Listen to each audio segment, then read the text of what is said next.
termos a humildade de buscá-lo. Então, vamos basear nossa meditação na necessidade do sacramento da confissão, lembrando que o sacramento da confissão, como todos os sacramentos, foi instituído por Jesus Cristo. Então, é de uma autoridade divina, porque Jesus Cristo é Deus. O texto base, né, para nós lembrarmos como fundamento da confissão é o texto de João, capítulo 20. Se a gente não pudesse lembrar de um texto base, mas se a santa tradição assim nos ensinasse, nós poderíamos também sim crer tranquilamente, óbvio, né? Mas nós temos sim textos claríssimos que baseiam o apontamento para o sacramento da confissão, como João, capítulo 20, onde Jesus sopra sobre os apóstolos e diz: a quem vocês perdoarem os pecados, serão perdoados; a quem vocês não perdoarem, serão retidos. Algumas pessoas até interpretam muito mal, de forma bem simplória esse texto, né? Claro, com muita inocência, às vezes com certa ignorância. A palavra ignorar no sentido assim de não saber, né? Que é muito comum, né? Não interpretar bem um texto que às vezes não é bem aprofundado, poucas vezes é explicado por cima. Então as pessoas acabam achando que isso refere-se ao perdão comum que nós damos uns aos outros. Sobre o perdão, que é super importante, que devemos dar uns aos outros, que é muito necessário. Várias outras passagens falam, mas esse se refere em especial e de modo mais aprofundado ao sacramento da confissão, certo? Aqui é necessário também nós entendermos que no Antigo Testamento já tinha várias prefigurações do sacramento da confissão, como também tinha prefigurações de outros sacramentos. Mas eu não vou adentrar nessas prefigurações hoje, tá certo? É importante também entender que o sacramento da confissão era chamado também sacramento da penitência, tanto quando a gente vai estudar os sacramentos, um dos nomes é penitência ou confissão. Ao longo da história da Igreja, a confissão, por vezes, foi pública e, ao longo da história, ela começou a ser auricular. Osés, o que é auricular? Ela começou a ser de forma privada, ao pé do ouvido, né? Ou seja, somente o fiel, de forma pessoal, e o sacerdote estavam ali. Mas já teve, ao longo da história, aonde era de forma pública, né? Que a pessoa vinha e confessava, muitas vezes, o seu pecado grave que tinha feito, e ali era dado uma penitência, e a pessoa publicamente ia cumprindo aquela penitência durante semanas, meses, ou vezes até anos, penitências duríssimas, né? E após o cumprimento, havia ali a absolvição e a volta, né, para a vida ordinária. Então, houve vários modos de vivência ali do sacramento da confissão. Ou seja, o sacramento é o mesmo, né? Aquele que é o ministro do sacramento sempre foi, óbvio, que o mesmo, mas a forma de se adequar ao sacramento será auricular ou de forma pública. Isso foi mudando um pouco, né, ao longo da história da igreja, tá certo? O tipo de penitência que se aplica, o tempo que se aplica, isso também foi mudando. Isso não muda o sacramento. Aí aqui é importante nós pensarmos algumas coisas. Que o sacramento da confissão, ele é, como todo sacramento, uma celebração. Por exemplo, o batismo. A gente percebe que, geralmente, muitos batismos são celebrados dentro da missa, mas também muitos batizados, né, são celebrados fora da Santa Missa. Eu creio que muitos de vocês já participaram de batismos que não são dentro da Santa Missa. Casamentos que são inseridos dentro da Santa Missa ali, outros casamentos que não são inseridos no momento ali da Santa Missa. E são sacramentos que não é a Santa Missa, são inseridos dentro do momento, né? E agora, só um pequeno lapso, né? Agora eu não lembro o do matrimônio, eu não lembro, né, de ter visto algum sendo celebrado dentro da Santa Missa. Agora puxa até minha própria orelha. Não sei se eu cheguei a ver ou se tem, né? Mas lembro que o sacramento do batismo é sim, né? Dentro da Santa Missa. Do matrimônio agora eu não lembro ah, de ter visto, mas creio que dentro do Código de Direito Canônico se permite sim, dentro da Santa Missa, se ter sim a celebração tanto fora como dentro da Santa Missa. Mas é mais comum se ver fora, né, da Santa Missa, certo? Mas, voltando para a questão do sacramento da confissão, a confissão é um sacramento e por isso é a celebração do sacramento da penitência. É a celebração do sacramento da confissão. Não é qualquer coisa. Por isso, para ser bem celebrado, é para ser bem celebrado pelo sacerdote e é para ser bem celebrado pelo fiel. Por isso que algumas vezes a gente acaba relaxando, né? A gente vai com qualquer roupa para a confissão, a gente acaba indo de qualquer jeito, né? Não é que a gente vá deixar de confessar porque acabou esquecendo isso. A gente está precisando da confissão e de repente a gente, porque não está de calça, por exemplo, o homem está de bermuda e de repente necessita da confissão porque está em pecado, aí vai deixar de confessar? Claro que não. Não é isso. Mas é preciso também estar bem, né?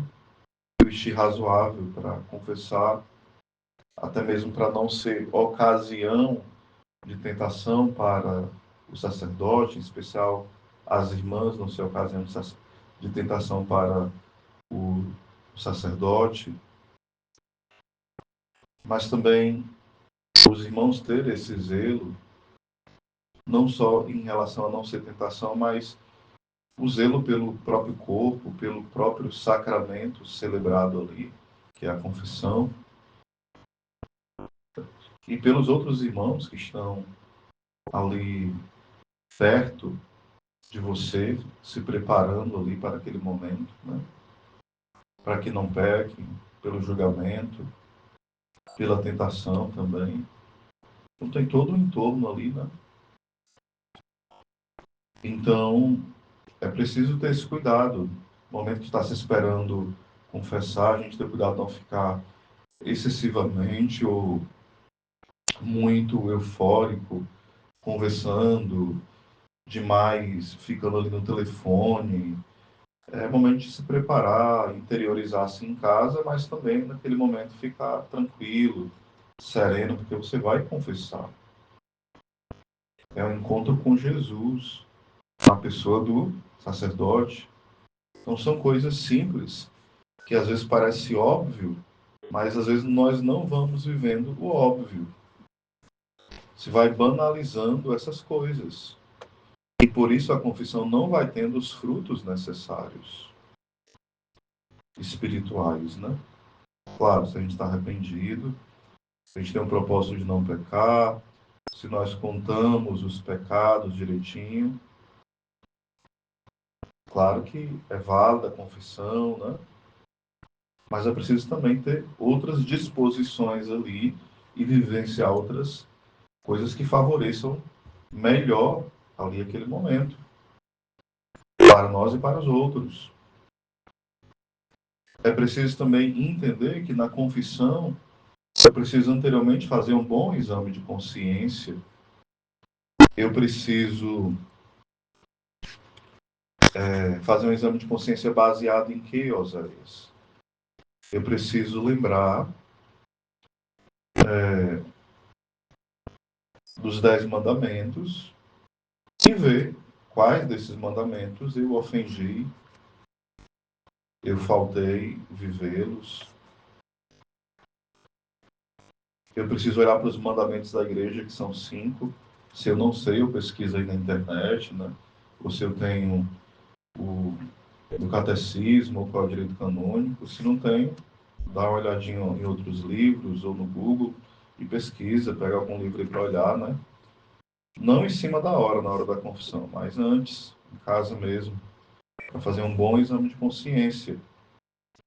Como é que eu vou prestar o pecado sem ter examinado bem a minha consciência? Então, examinar os 10 mandamentos, examinar os 5 mandamentos da igreja, examinar algo que geralmente nós não fazemos, examinar o meu estado de vida. Porque, por exemplo, se eu sou padre, eu tenho meus deveres de padre. Se eu sou celibatário, eu tenho meus deveres como celibatário, meu dever de Estado. Se eu sou mãe, se eu sou pai, se eu sou casado, casada, esposo, né, esposa, eu tenho esses deveres que foram bem vivenciados ou mal vivenciados, ou seja, negligenciados. Por exemplo, como esposo, será que eu cumpri meus deveres naquela semana, naquele mês, naquele ano, no período do tempo que faz que eu não confesso? Eu fui um mau pai, eu não estive presente com meus filhos, não conversei, fui omisso. Eu tenho que examinar minha consciência acerca disso, da minha vivência dos meus deveres, no meu dever de Estado, como pai, mãe, esposo, esposa, religioso. Se eu sou de uma comunidade, Shalom, Canção Nova, se eu sou de uma ordem religiosa, carmelita, franciscana, eu preciso ver. Se eu tenho uma profissão, né? Como estou vendo a minha profissão ali, cumprir meus deveres profissionais, estou prejudicando as pessoas, sendo negligente mesmo, médico sendo um mau médico, né? Um cozinheiro sendo um mau cozinheiro, um péssimo cozinheiro, porque quer mesmo por negligência, por preguiça, porque às vezes prejudicando até a saúde dos outros, por pura preguiça, ou dando mau exemplo. Às vezes profissões mais pontuais, entendeu? Colocando a vida dos outros em risco, né? Então, ter esse cuidado, né? Dentro disso, saber que nós podemos pecar por pensamentos, lembrando que os pensamentos têm que ser pensamentos de onde eu tenho um raciocínio, né? Não é pensamentos que invadem minha cabeça, não. Tem que ser pensamentos que eu consinto em ter pensado aquilo. Eu quis ter pensado aquilo. Porque uma coisa é um sentimento aqui interiormente, que não é nem pensamento, é os sentimentos. Outra coisa são os pensamentos bagunçados, pensamentos invasivos, ou uma sugestão do demônio que vem na minha cabeça, de repente, e você logo pensa, que doidice é essa que vem na minha cabeça, né? Ou pessoas que têm problemas psicológicos de toque, que são invadidos por pensamentos durante o dia, vários, isso aí não são pecados, são questões psicológicas. O pecado do pensamento é o pensamento onde você julga alguém, onde você planeja o mal, onde você alimenta e quer pensar coisas imorais, onde você alimenta o ressentimento dos outros, né? Contra os outros. Você usa o pensamento para alimentar o pecado. Você fica usando o pensamento mesmo de forma consciente, porque quer pensar coisas ruins, né? Você se deleita naquilo. É o pensamento consentido. Não é aquele pensamento que fica igual um besouro, uma mosca que quer pousar e você fica enxotando ela. Não, não é isso. Ou você pode pecar por omissão. O que é omissão?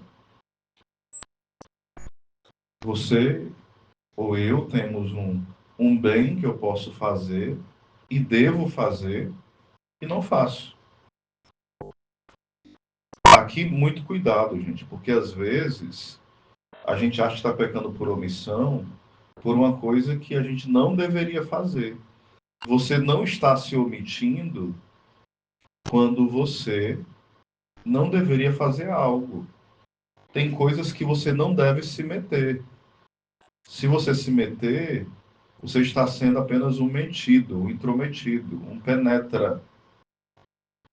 Não é que você fala assim, eu fiz porque senão era omissão. Não, você está sendo um metido, um amostrado, um exibido, um sem noção. Então a gente não pode ser um sem noção, um penetra, um chato. A gente precisa cumprir nosso dever, tipo, é sua missão intervir naquilo, você tem uma função ali.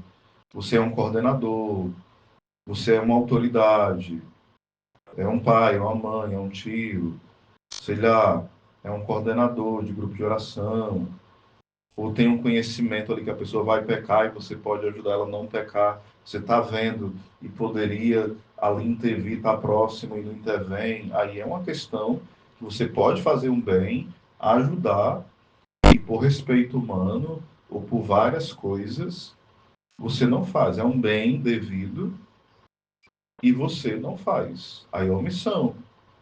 Não corrigir o filho, não fazer mil e uma coisas. A gente poder dar mil exemplos, né? Ou seja, é algo que é devido a você, é um bem necessário e você simplesmente se omite. Não faz. Não é pecado. Por palavras. Não é pecado por palavras.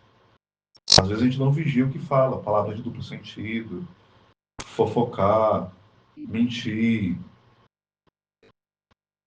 criticar, sem noção, se maldizer da vida. Por várias formas a gente peca. Puxar assunto da vida dos outros, né? Começar a puxar mexerica e conversinha fiada. Nós daremos conta daquilo que nós falamos, né? E também por atos, as minhas ações. Atos maus, a maldade nos nossos atos. São palavras, atos e omissões. Por pensamentos, palavras, atos e omissões. É que nós rezamos no confesso, né? Por pensamentos, palavras, atos e omissões. Então, confessar tudo isso, né? Examinando os mandamentos da lei de Deus, da igreja, nossos deveres de Estado, examinando isso que eu falei, pedindo a Deus uma dor pelos nossos pecados, um arrependimento.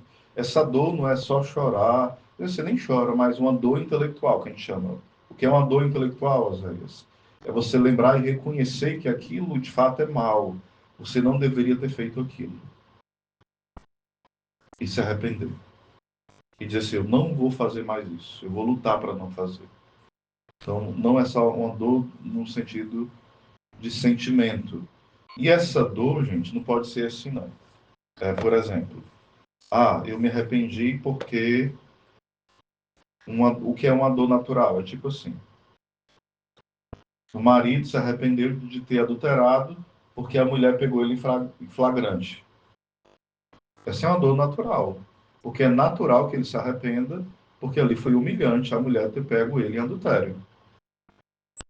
Foi um flagrante, é uma dor natural. Isso não é um arrependimento sobrenatural. Um ladrão está roubando o banco. Aí, de repente, ele é preso. Aí ele sente uma dor da humilhação e a dor porque ele perdeu a liberdade. Mas é um arrependimento sobrenatural, ali de imediato, em si? Não. Pode depois vir junto um arrependimento sobrenatural? Pode. Mas ali em si não é, porque a, o arrependimento é porque teve a consequência do ato dele. A pessoa perdeu a liberdade. Ele está sofrendo a dor da consequência do ato dele. É uma dor natural.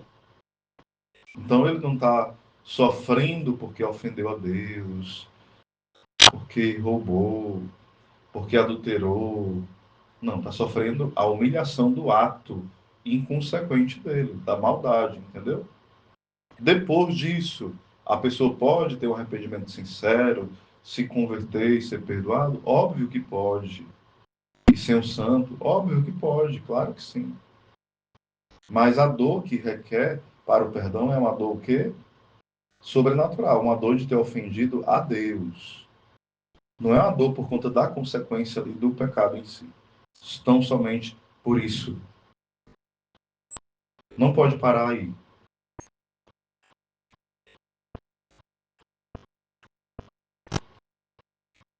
Eu bati em alguém. Aí a pessoa foi lá e bateu em mim. Aí depois eu estou arrependido porque eu bati na pessoa, porque eu estou sentindo dor. Eu estou todo quebrado. Puxa vida, não era para me ter batido em fulano. Porque se eu não tivesse batido, eu não tinha apanhado tanto. Eu estava arrependido porque apanhou.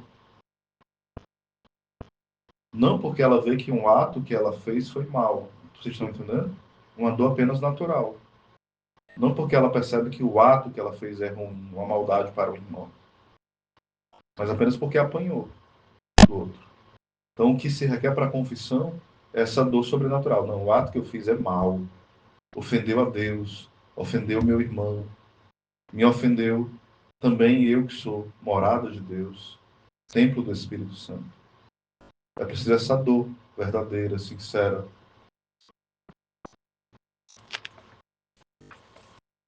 E precisa o quê? Um propósito de não mais cair nesses pecados, fugir desse pecado, lutar para não cair. Claro, com a graça de Deus. É preciso a gente também, na confissão, enumerar os pecados, se você lembrar. Tipo, a pessoa contar, né? Eu caí, a pessoa roubou, né? Eu roubei 5 vezes. Se a pessoa tem um vício de roubar, Deus o livre, né? Ou se a pessoa roubou demais, não lembra? Roubei tantas vezes. E tem que especificar. Eu roubei. Uma coisa é roubar um palito de fósforo. Outra coisa é roubar 5 bilhões. Há uma diferença na proporção. Hoje, no mundo relativista, as pessoas não sabem a diferença. Há a diferença entre roubar um palito de fósforo e roubar 5 bilhões. Há sim. Há a diferença em roubar um pacote de algodão e roubar vários hospitais. As consequências são outras. Há a diferença em beliscar um amigo e esfaquear uma pessoa. As coisas têm proporções diferentes e consequências diferentes. Então, por isso existe o pecado venial e o pecado mortal. O pecado mortal, se alguém morre com ele sem se arrepender, a pessoa vai direto para o inferno e nunca mais verá Deus. Então é preciso entender que nós precisamos, na confissão, fazer o quê? Enumerar Se possível, a quantidade de pecados, a quantidade próxima. Se não souber a quantidade exata, pelo menos a quantidade próxima. A espécie do pecado. O que é a espécie? Ah, padre, eu pequei contra a castidade. É a espécie. Mas dentro dessa espécie de pecado, qual foi o pecado contra a castidade que eu cometi?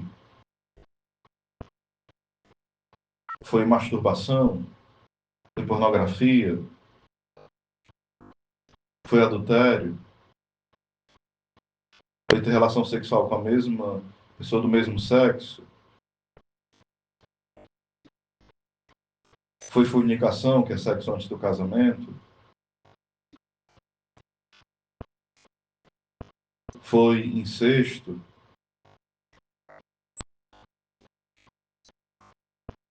Qual foi o pecado? E tantos outros pecados que tem contra a castidade. Inúmeros outros. Qual foi o pecado que eu cometi? Eu preciso dizer. E daí, meus irmãos, a gente precisa entender que o sacramento da confissão é para, de fato, o sacramento da misericórdia. Nós somos absolvidos, que Deus nos ama e nos quer perdoar. E nós, por exemplo, devemos buscar a confissão com frequência. O mandamento da igreja nos pede, no caso do segundo mandamento, se eu não estou equivocado, confessar-se ao menos uma vez cada ano, é ao menos. Quando a gente ama, a gente não dá apenas o mínimo, né? Então você deve buscar a confissão no mínimo uma vez por ano. Mas não busque dar o mínimo, a confissão é para a absolvição, sim, mas não só para a absolvição. É para nós nos fortalecermos contra o pecado. É para nós buscarmos uma vida de santidade. Então, a confissão é para a absolvição, mas também para fortalecer contra o tentador, contra o mundo e contra a carne.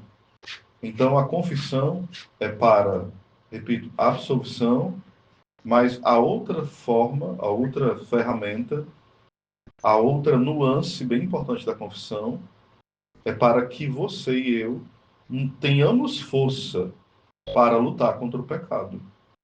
Então, a confissão tem essa marca muito devocional. Não é para a pessoa também escrupulosa, né?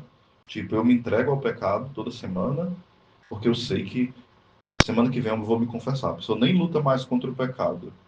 Ela não luta e já se confessa toda semana, 15 dias, todo mês. Peca mortalmente, tranquilamente, porque tem um padre para confessar. Não é assim. Não é uma bengala. Não é uma brincadeira a confissão. Também não é um escrúpulo, achar que tudo é pecado. Viver igual um desesperado. Também não é. É um sacramento para a nossa santificação. Eu busco não cair no pecado, e mesmo não estando em pecado mortal, eu devo e posso me confessar com frequência, porque é um instrumento para a minha santificação. É uma formação bem aprofundada sobre a confissão, tem várias nuances que eu não dei, e eu vou continuar falando depois, outras nuances bem importantes, que nos ajudarão bastante a viver esse sacramento, que é um grande instrumento para a nossa santificação, e nós valorizamos tão pouco este grande sacramento. Né? Louvado seja nosso Jesus Cristo, para sempre seja louvado.